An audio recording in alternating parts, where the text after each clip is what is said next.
आज हम बात करते हैं एंटी हाइपरटेंसिव ड्रग जो ब्लड प्रेशर को कम करते हैं। आज हम उन ड्रग की बात करते हैं। तो सबसे पहले इनके इंट्रोडक्शन की बात करते हैं। जो हाइपरटेंशन है आजकल बहुत ज़्यादा कॉमन हो गया है और ये सबसे ज़्यादा देखा जाता है मिडिल एज में। हाइपरटेंशन में जो ब्लड प्रेशर है वो इंक्रीज हो जाता है अपने नॉर्मल ब्लड प्रेशर से। जो नॉर्मल ब्लड प्रेशर होता है 120 अबलिक 80 mmHg, ये नॉर्मल ब्लड प्रेशर है। और जो हाइपरटेंसिव प्रेशर है उसकी अब हम बात करते हैं। Primary hypertensive pressure 139 अबलिक 89 mmHg। तो इसे याद रखना, ये प्राइमरी हाइपरटेंसिव प्रेशर है 139 अबलिक 89 mmHg, ये प्राइमरी हाइपरटेंसिव प्रेशर है। And secondary hypertensive pressure 140 अबलिक 90 mmHg।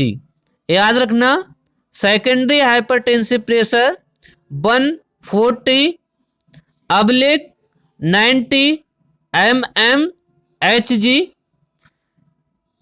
इसे याद रखना है। तो इसमें जो ब्लड का प्रेशर है वो इंक्रीज हो जाता है फ्रॉम नॉर्मल लेवल।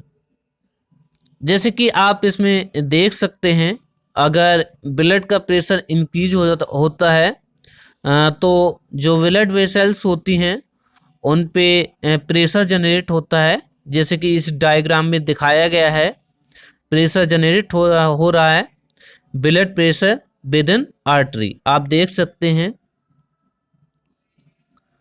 और जैसे कि जो सिंपैथिक एंड पैरासिम्पैथिक न्यूरोट्रांसमीटर होते हैं वो रिस्पॉन्सिबल होते हैं for increasing and decreasing heart rate. जैसे कि हम सिंपैथिक न्यूरोट्रांसमीटर की बात करें तो इसमें एड्रेनालाइन होता है, वो इंक्रीज करता है हार्ट रेट। और पैरासिम्पैथिक न्यूरोट्रांसमीटर जिसमें कि एसिटाइल कोलिन, वो डिक्रीज करता है हार्ट रेट। और जैसे कि हमारी बॉडी में अगर किडनी का जो रीएब्जॉर्प्शन प्रोसेस है अगर वो इंक्रीज हो जाता है, जैसे कि increase reabsorption of sodium and chloride ion, तो इसकी वजह से इंक्रीज हो जाता है हार्ट रेट। तो याद रखना, अगर सोडियम एंड क्लोराइड आयन का रीएब्जॉर्प्शन इंक्रीज हो जाता है तो इसकी वजह से ब्लड प्रेशर इंक्रीज हो जाता है।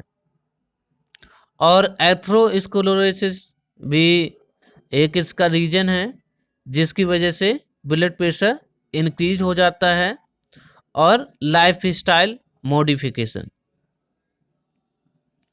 जैसे कि हम इस डायग्राम में देख रहे हैं, जो इंक्रीज है, जो बाल की जो थिकनेस है वो इंक्रीज हो जाती है और रिड्यूस हो जाता है इंटीरियर डायमीटर, जिसकी वजह से बहुत ज़्यादा फोर्स रिक्वायर्ड होता है for move blood through vessels.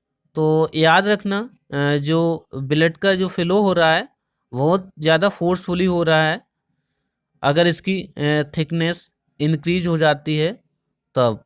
आप देख सकते हैं इस डायग्राम में। जैसे कि हम बात करें डाइट में, जैसे ज़्यादा अगर सोडियम साल्ट लिया जाता है या फिर अल्कोहल या फिर जंक फूड और फास्ट फूड, ये इंक्रीज करते हैं ब्लड प्रेशर को। तो आज हम ज़्यादा पैथोफिजियोलॉजी की बात नहीं करेंगे। अब हम बात करते हैं एंटी हाइपरटेंसिव ड्रग, जिसमें नंबर 1 डायूरेटिक्स, जिसमें कि हाइड्रोक्लोरोथियाजिन, और एसी इनहिबिटर जिसमें कि कैप्टोप्रिल, इनालाप्रिल, और angiotensin blocker, losartan, candesartan, calcium channel blocker, verapamil, nifedipine, amlodipine and beta adrenergic blocker, propranolol, atenolol,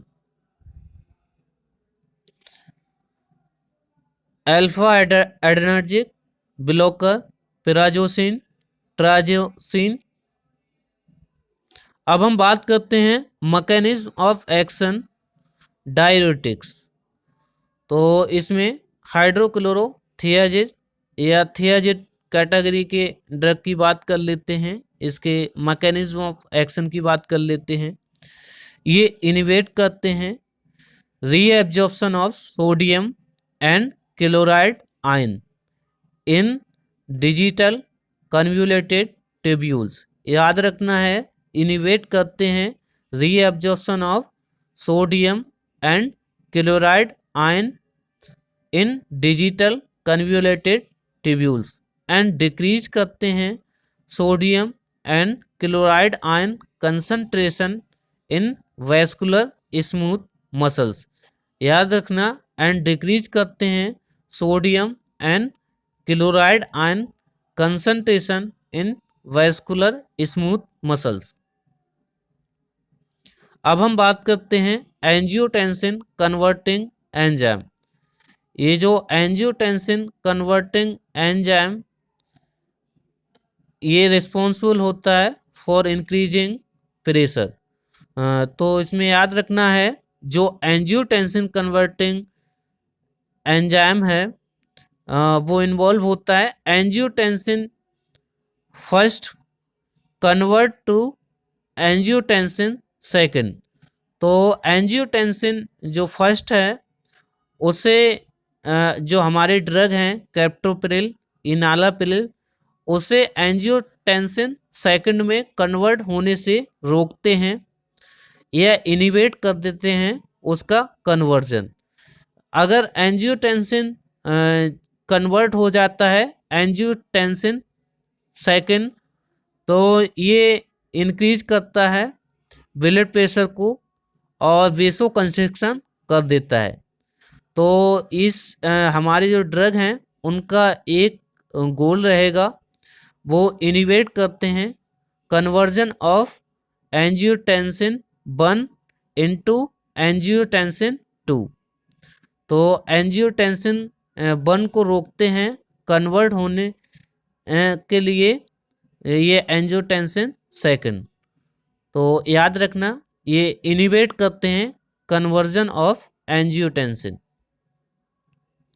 अब हम बात करते हैं बीटा एड्रेनर्जिक ब्लॉकर, जिसमें कि एटिनोलोल, मेटोप्रोलोल, ये जो ड्रग हैं वो इनिवेट करते हैं एक्शन ऑफ बीटा 1 रिसेप्टर और डिक्रीज करते हैं ब्लड प्रेशर को। जैसे कि प्रोपेनोनॉल एंड टीमोलोल ये इनिवेट करते हैं beta 1 and beta 2 receptor action.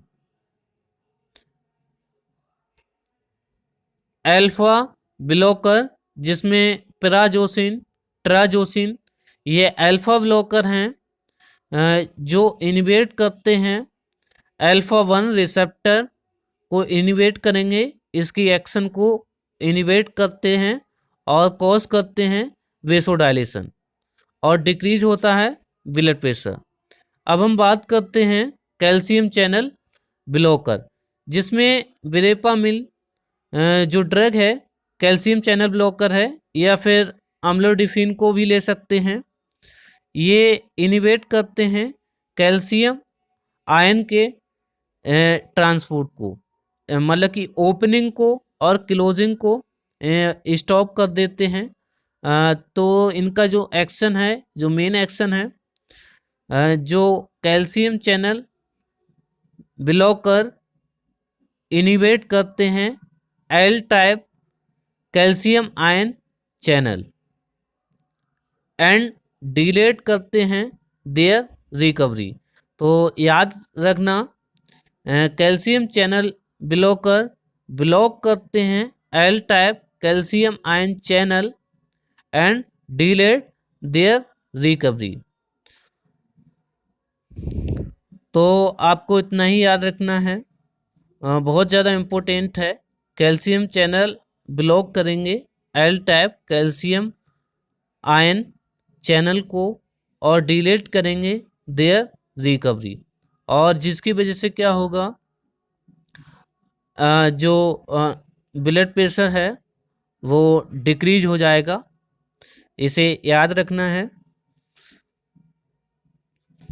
आज के लिए इतना ही, थैंक यू। और इसमें जो मार्केट में ड्रग यूज किए जाते हैं, जैसे कि अम्लोकाइंड 80, जिसमें कि कैल्शियम चैनल ब्लॉकर होता है अम्लोडिफिन, एंड उसके साथ प्रोपेनोलोल। ये जो प्रोपेनोलोल है ये बीटा ब्लॉकर है, ये ब्लॉक करती है बीटा रिसेप्टर की एक्शन को। तो याद रखना है इसे। जो मार्केट में ड्रग आती है अम्लोकाइंड 80 करके ड्रग आती है। तो आज के लिए इतना ही, थैंक यू। और इसे लाइक करें, कमेंट करें।